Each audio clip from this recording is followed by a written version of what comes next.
할렐루야. 2019년 7월의 첫 번째 주일입니다. 먼저 지난 6개월 동안 우리들을 세세하게 우리의 삶 속에서 인도해 주신 하나님께 감사를 올려드립니다. 그리고 내 좌우에, 내 앞뒤에 있는 분들에게도 한번 우리 인사할까요? 이렇게 합시다. 지난 6개월 동안 참 감사했습니다.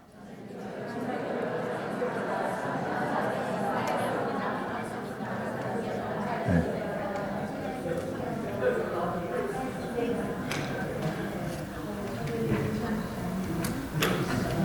더 시간이 필요하신 분이 계신 것 같아요.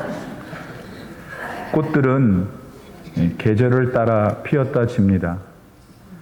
새들도 철을 따라 갔다 왔다 합니다. 1년 중 오늘과 같은 날은 우리 사람에게는 큰 의미가 있을 수 있는 날입니다. 12개월 중 절반인 6개월을 보내고 맞는 시기니까 그렇습니다. 앞으로 전개될 6개월을 어떻게 보내야 하는지를 한 번은 돌아볼 수 있는 시간이어서 그렇습니다. 오클라호마 출신 사업가 밥 버포드라고 하는 사람이 지난 1994년에 Halftime이라는 책을 썼습니다. 그 책이 출판된 다음에 굉장한 센세이션이 일어났죠. 밥은 명문학교를 나와 젊은 나이에 방송국 사장이 된 입지전적인 인물이었습니다. 하지만 그는 그의 성공에 취해서 빵빠레를 울리는 동안 그만 그의 아들을 사고로 잃게 되죠. 그러자 밥에게는 돈도 명예도 권력도 다 부질없는 것이 되었습니다. 그가 그의 인생 전반에 그토록 목말라 했던 성공이라는 것에 깊은 회의를 갖게 됩니다. 그런 중에 그는 하나님에 대한 자신의 신앙을 회복하게 됩니다. 그리고 나서 이제 성공이 아니라 의미를 추구하는 인생을 살게 되죠. 그리고 그에게 그런 자성의 시간과 새로운 삶으로의 방향 전환을 준 시기를 이름하여 하프타임이라고 불렀습니다. 축구 경기에서 전반전이 끝나면은 잠시 쉬었다가 후반전을 시작하잖아요. 바로 그 작전 타임, 그것이 하프 타임을 통하여 그는 변화된 겁니다. 오늘 우리들도 역시 이 작전 타임 혹은 하프 타임이 필요한 게 아닌가 생각됩니다. 남은 새로운 6개월을 가장 아름답게 보내기 위해서 우리 역시 하프 타임이 필요합니다. 그래서 다시는 돌아오지 않는 우리들의 남은 시간들을 조금 더 후회 없이 보내야 합니다. 특별히 우리는 구원받은 그리스도인들로서 좁게는 어떻게 남은 이 한 해의 6개월을 보낼까? 넓게는 우리의 남은 인생의 후반전을 어떻게 보낼까? 어떤 목표와 목적을 가지고 살아야 할지 점검해 두셔야 합니다. 오늘 본문 말씀에서 하나님은 야곱이라는 사람을 부르십니다. 그리고 무엇인가를 명령하시죠. 야곱은 그 명령에 즉각적으로 순종합니다. 그리고 하나님이 그에게 주시고자 하셨던 놀라운 축복을 누리게 되지요. 그러나 여러분, 야곱이 처음부터 하나님께 순종한 것은 아니었습니다. 오히려 그는 오랜 세월 동안 소위 성공이라는 목표와 목적에만 사로잡혀 있었습니다. 그때에도 하나님은 알았지만 하나님과 동행하는 삶을 살지는 않았습니다. 세상적인 성공은 했지만 그의 영혼은 메말라가고 있었습니다. 그런 중에 그는 하프 타임을 맞게 됩니다. 작전 타임을 얻게 된 거죠. 그리고 그는 그 시간을 가장 지혜롭게 이용했습니다. 그 결과 그는 하나님께서 원하시는 인생을 살다가 생을 마감합니다. 한 인간 야곱으로서도 가장 아름답고 복된 삶을 누리다가 천국에 가게 된 거죠. 오늘 우리는 이 야곱에게 주목합니다. 그는 어떤 사람이었을까? 어떤 인생을 살았을까? 그에게 닥친 하프타임은 어떤 모습이었을까? 그리고 그는 그 하프타임을 어떻게 사용했을까? 이런 질문들을 마음에 두고 우리 함께 야곱을 바라봤으면 좋겠습니다.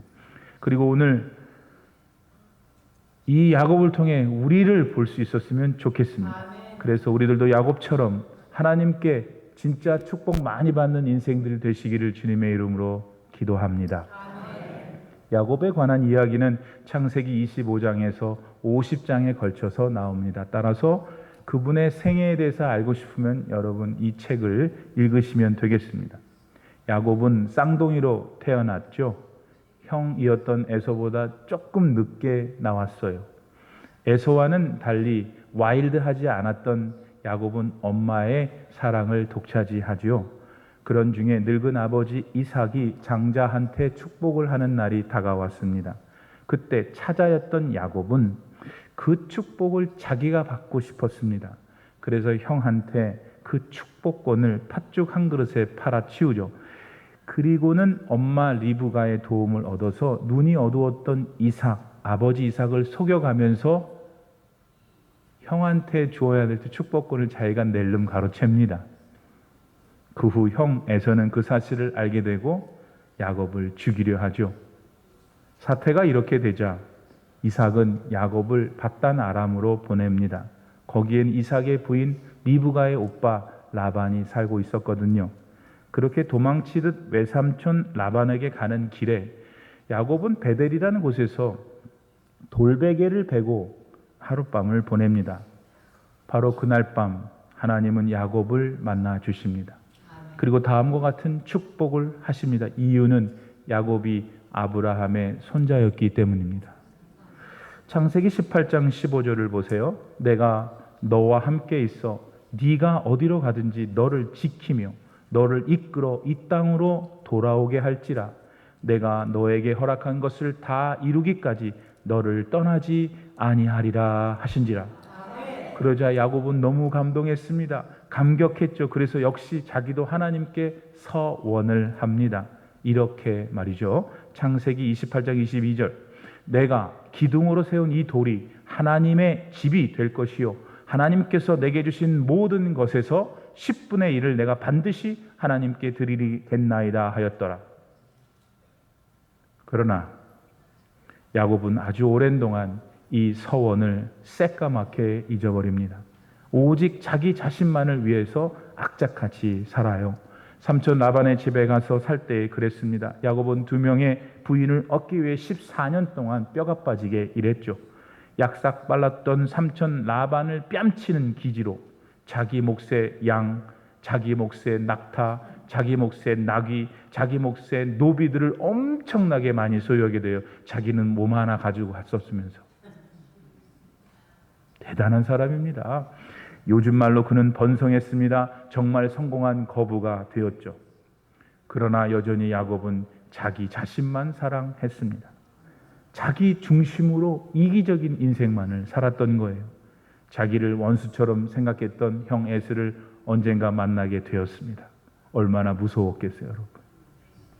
근데 보세요. 에서를 만나는 팀을 꾸릴 때 맨 앞에 지가 서야 되잖아요. 근데 자기가 안 서고 많은 재물을 세웁니다. 그 다음에 자기 부인 포함해서 자기 자식들을 세웁니다. 그리고는 맨 마지막에 자기가 섰습니다. 왜요? 어차피 형 에서한테 맞아 죽더라도 자기가 제일 늦게 맞아 죽으려고 그렇게 했습니다. 이 얼마나 이기적이고 얼마나 약삭빠른 야곱이었습니까? 결국 그 모든 야곱의 계획은 성공합니다. 그리고 마침내 자신의 고향인 가나안으로 당당하게 금위한양합니다. 그런 야곱의 생을 하나님은 말씀이 없이 쭉 지켜보고 계셨습니다. 야곱이 고향을 떠나 삼촌 라반한테 갈 때 베델에서 한 그가 하나님께 드린 서원을 여전히 기억하시고 말입니다. 하지만 당사자인 야곱은 그 약속을 아예 잊은 듯 그러한 삶을 살았습니다. 가나안에 돌아온 지 벌써 10년이 다 되어 가는데 야곱의 중심에는 하나님이 계시지 않았습니다. 여전히 그의 삶의 목표는 돈이었고 성공이었고 그 다음에 이제 늙으니까 평안이었습니다. 그러나 그런 그의 인생을 획기적으로 바꿔주는 사건이 터지고 맙니다. 돌아와 살고 있던 세겜에서 생긴 일이었죠. 가나안 땅 세겜으로 돌아온 야곱은 그 땅 사람들에게 많은 돈을 주고 집터를 삽니다. 요즘 말로 부동산을 한 것입니다. 그리고는 아무 일 없는 사람처럼 그 동네 사람들과 잘 어울려 살았습니다. 그 지역 사람들이 믿는 우상신도 함께 믿었고 그 풍속들도 함께 따라가며 흥청망청 그렇게 살았죠. 애비가 그러는데 그 야곱의 자녀들은 뭐 말할 것도 없지 않겠어요? 그러던 어느 날 야곱이 끔찍히 사랑했던 딸 디나가 그 세겜 추장한테 강간을 당합니다. 이 일을 알게 된 디나의 오빠들, 즉 야곱의 아들들이 그 원수를 갚으려고 이를 갈지요. 치밀한 간계를 써서 마침내 세겜에 속한 모든 남자라는 작자들은 다 죽입니다. 그리고 그 사내들의 아이들과 부녀자들과 재산들까지 다 노략하지요. 그렇게 그들로서는 속 시원하게 자기 여자 동생의 원수를 갚은 것입니다. 그러나 오랜 세월을 살았던 야곱이 그 사실을 알게 되었을 때 그게 그렇게만 여길 일이 아니었던 거죠. 당장 세겜과 친분을 맺고 있던 다른 가나안 족속들에게 이 야곱의 가정이 원수가 된 것을 야곱은 즉시로 깨달을 수 있었기 때문이었습니다. 따라서 야곱은 그의 일생에 있어서 가장 큰 위기를 맞이합니다. 자칫 잘못했다가는 자기를 포함해서 자기 모든 가족들이 멸절될 수 있는 인생의 절체절명의 위험 가운데 놓이게 되었습니다. 야곱은 가슴이 벌렁거렸습니다. 솟아나는 스트레스로 잠을 잘 수가 없었습니다. 그전까지 무엇 하나 부족한 것이 없던 그였습니다. 크게 성공한 부자였고요. 이제 자식들만 잘 되면 다 되는 인생이었습니다. 그런데 야곱은 자식들을 통해서 보게 됩니다. 성공했다고 하는 자신의 인생이 얼마나 허망한 것인지를. 그러면서 그동안 자기가 얼마나 하나님으로부터 멀리 떨어진 삶을 살았는지를 깨닫기 시작합니다. 생각해보면 딸 디나가 그런 분노할 일을 당한 것도 따지고 보면 자기 책임입니다. 가나안 이방 족속의 우상을 섬기지 말라고 가르치지 못한 자신의 죄 때문이라는 사실을 야곱은 깨닫게 되었습니다. 만일 야곱이 바르게 신앙교육을 했다면 디나가 강간을 당한 그 장소에 그날 밤 디나는 가지 않았을 겁니다. 그런 면에서 그의 아들들도 마찬가지였습니다. 자기 동생한테 큰 상처를 준 그 사람들에게 원수를 갚는 건 이해할 만합니다. 그러나 아예 그 일로 그 동네 남자들은 다 죽이려고 했던 그런 살해의 욕망은 아무리 생각해도 지나칩니다. 그리고 그 사람들의 자녀들과 그 사람들의 아낙네들은 무슨 죄란 말입니까? 아무리 생각해도 그들이 한 일은 지나친 처사였습니다. 그렇게 야곱의 아들들은 하나님 없이 자라니까 악하고 악한 심령들로 변해 있었습니다. 아비 야곱이 그의 성공에 취한 아버지 하나님을 멀리 떠나서였습니다. 그에게 성공을 허락하신 하나님을 가르치기는커녕 자기를 바라보라고 나를 보라고 소리쳐온 그의 교만 때문이었습니다. 야곱은 그제서야 하나님 앞에 참회의 눈물을 흘립니다. 자신이 그동안 자랑 삼아온 세상적인 성공이 과연 무슨 의미가 있는가 반성을 합니다. 그의 남은 인생 후반전을 또 어떻게 해야 성공할 수 있을까? 그는 더 이상 관심이 없습니다. 오히려 이제 나는 내 남은 인생을 어떻게 살아야 가장 의미가 있을까? 가치 있는 삶을 살 수 있겠는가? 고민하기 시작합니다. 야곱은 그렇게 자신의 삶에 다가온 작전 타임, 하프 타임을 갖게 된 것입니다. 바로 그때 우리 하나님께서 그에게 나타나십니다. 아니 더 정확하게 말하면 늘 찾아오시곤 했던 하나님을 그제서야 야곱이 영접한 겁니다. 찾아오신 우리 하나님은 야곱에게 말씀하십니다. 본문 1절이죠. 베델로 올라가서 거기서 제사를 쌓아라. 제단을 쌓아라. 이 베델은 오래전 야곱이 에서와의 일로 쫓기듯 도망가다 삼촌 라반에게 갈 때에 누워서 잤던 바로 그 장소입니다. 돌베개 위에서 잘 때 하나님은 환상을 보여주셨고 축복을 약속했습니다. 하나님은 바로 그곳으로 가라고 하시는 겁니다. 그리고 거기 가서 제단을 쌓으라 하신 거죠. 여러분, 이게 과연 무엇을 의미할까요? 가장 중요한 의미는 이겁니다. 야곱아, 너는 바로 나의 언약의 사람이야. 언약의 사람으로서 내게 예배를 드려라. 그리고 너와 나 사이에 지금 나 있는 이 큰 갭을 메우라 하시는 겁니다. 다시 말해서 야곱이 그동안 잃어버리고 살았던 그의 정체성을 하나님은 회복시켜 주셨습니다. 사랑하는 여러분, 오늘 여러분은 어떠십니까? 여러분에게 인생의 하프타임이 필요하지 않으십니까? 올해 2019년에 남은 6개월을 어떻게 보내야 가장 아름다운 세월을 보낼 것인가? 또 여러분의 남은 인생 후반전을 어떻게 보내야 하나님 앞에서 가장 복되고 아름다운 인생이 되시겠습니까? 여러분도 여러분의 베델로 올라가세요. 아멘. 그리고 그곳에 가서 하나님께 바른 예배를 드리시기를 바랍니다. 아멘. 여러분의 베델은 어딘가?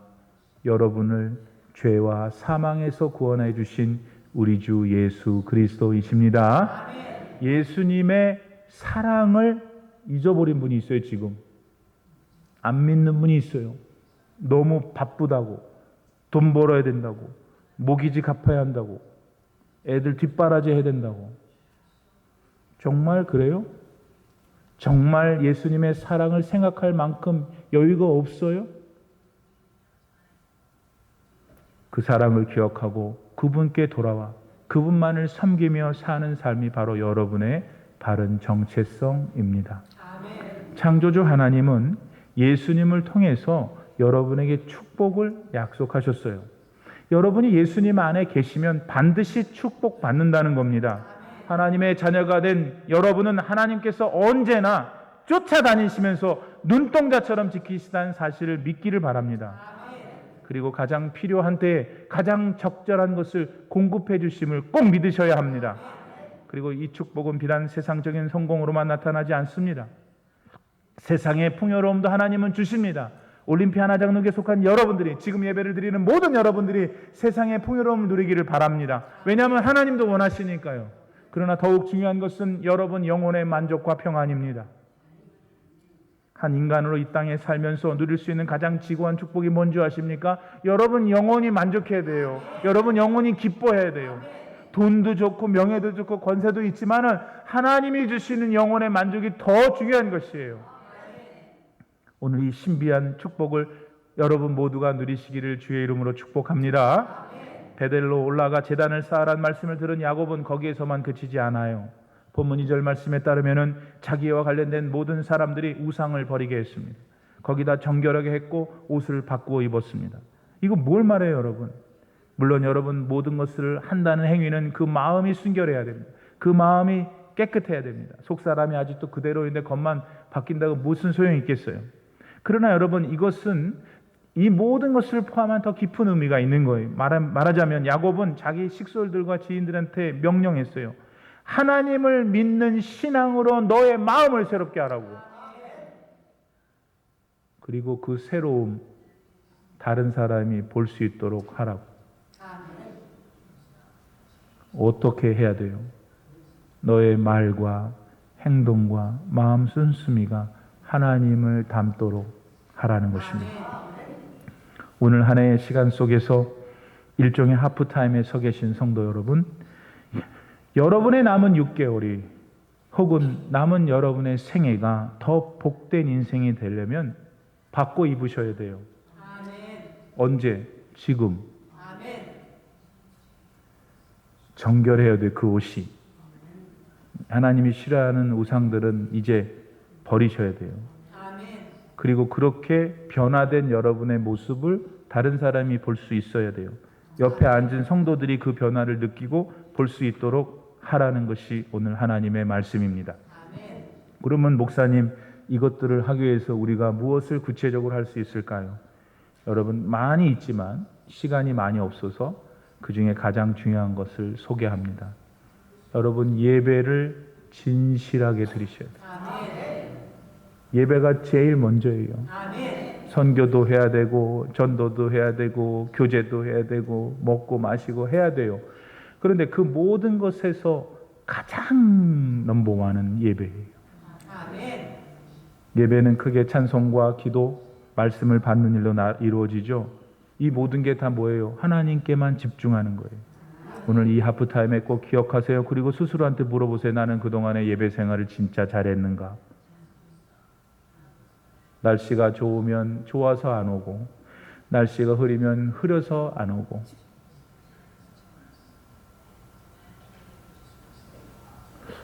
그리고 우상들을 버리고 정결하게 의복을 바꾸는 일, 그건 어디서 나타나냐? 예배를 통해서 나타나는 거예요. 이 예배 생활에 대해서 이 시간 여러분 마음을 고쳐 잡수시기를 바랍니다. 더 나아가서 본문 4절 말씀에 보면은 야곱은 자기와 관련된 모든 사람들이 가지고 있던 우상의 신상들과 귀걸이를 포함한 장신구들을 다 묻어버렸어요. 묻어버렸다는 것은 깊이 파헤쳐서 다시는 그것을 찾지 못하도록 덮었다는 거예요. 말하자면 다시는 그곳으로 돌아가지 않겠다는 결연한 의지를 보여준 겁니다. 야곱은 인생의 하프타임에서 삶의 비밀을 깨닫게 돼요. 세상은 일부는 하나님은 전부를 주신다는 거예요. 그 일부만 받고 살 거예요? 전부를 받겠어요. 세상은 성공을 주지만 하나님은 평안과 기쁨을 주시고, 아이고 목사님 평안과 기쁨 괜찮아요. 나는 돈다발이나 맞았으면 좋겠어요. 내가 몇 번 얘기했잖아요. 돈벼락 맞으면 벼락 맞다 죽어요. 하나님이 여러분이 돈이 필요한 걸 아신다고요. 명예도 필요하고 높아짐도 필요하고 이름도 나고 싶고 다 하나님이 아셔요. 하나님이 그걸 아시고 나서 하시는 말씀이 그걸 주게 안 하시고 너에게 평안과 기쁨을 주겠다. 그러시는 것은 뭘까요? 더 비싼 거, 더 변하지 않는 거, 더 내 삶을 즐겁게 하고 더 내 삶을 행복하게 하는 그걸 주시겠다는 거예요. 듣는 귀 있는 자는 들을지어다. 그러므로 우리 오늘 하프타임에 여러분 하나님 아닌 거, 하나님보다 더 사랑하는 거, 하나님보다 더 쥐고 있는 거 다 우상이에요. 그거 묻으세요. 아까워 죽겠네. 하나님은 뺏어가는 분이 아니고 주시는 분이에요. 여러분이 나쁜 거 묻어야 돼요. 그래야 좋은 걸 채울 수 있어요. 이 안에 가득 나쁜 게 있으니까 하나님이 좋은 거 줘도 못 들어가잖아요. 묻으셔야 돼요. 전반전에는 혹 게임에 질 수도 있어요. 점수차가 너무 현저히 날 수도 있죠. 10대 빵. 근데 여러분 전반전에 졌다고 해서 아직 진 거 아니잖아요. 후반전이 남아 있잖아요. 그렇죠? 근데 후반전에 지면 얘기가 달라져요. 후반전에 죽으면 다 끝납니다. 회복할 기회가 없어요. 그러므로 이 하프타임에 우리는 나의 후반전, 남은 2해 6개월, 남은 나의 인생 전체를 어떻게 살 것인가 전략을 잘 짜야 돼요. 그 중에 주님을 위한 게 아닌 건 묻어버려야 돼요. 아까워도 묻어야 돼요. 왜? 하나님이 우리를 살리실 걸로 채우실 것이기 때문에. 여러분, 우리를 구원하신 예수님은 우리가 고생하고 마음 아파하는 경제적인 문제를 해결하실 수 있으세요. 목사님 모르는 소리 하지 마세요. 목사님은 교회만 있으니까 다 직장생활 모르죠. 왜 그러세요? 나도 직장생활 왕년했던 사람이에요. 여러분, 하나님이 내 동구 뻔한데, 다음 달에 죽음 나온 거 뻔한데, 내 능력 뻔한데, 부모도 의지할 사람도 없고 형제도 다 같이 못 살고, 거짓말 하지 마세요. 목사님.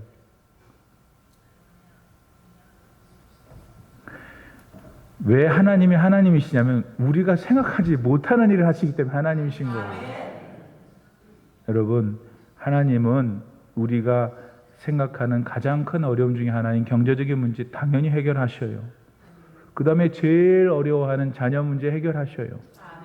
그리고 지금 우리가 겪고 있는 육체의 질병과 고통의 문제들도 하나님 밖에는 해결하실 수 없어요. 믿으셔요. 그리고 우리 함께 기도합시다.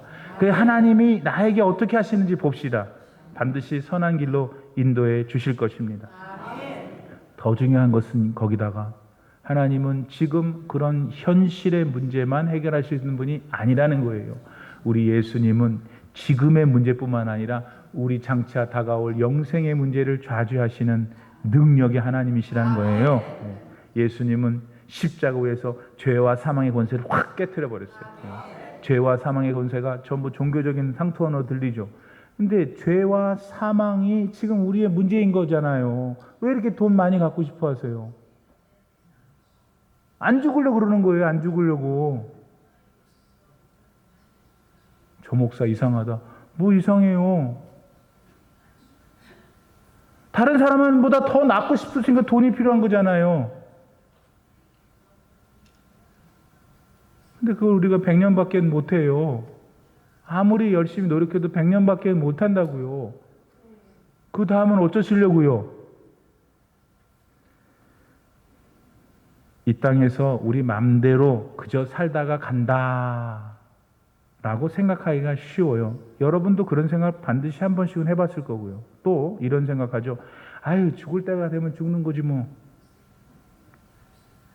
그렇게 간단하게 생각하기도 해요. 그렇죠? 네. 그게 편하니까, 대책이 없으니까, 깜깜하니까, 별로 생각 안 하고 싶으니까.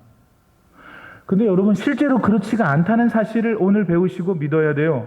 모든 인생은 하나님이 가진 계획이 있어요.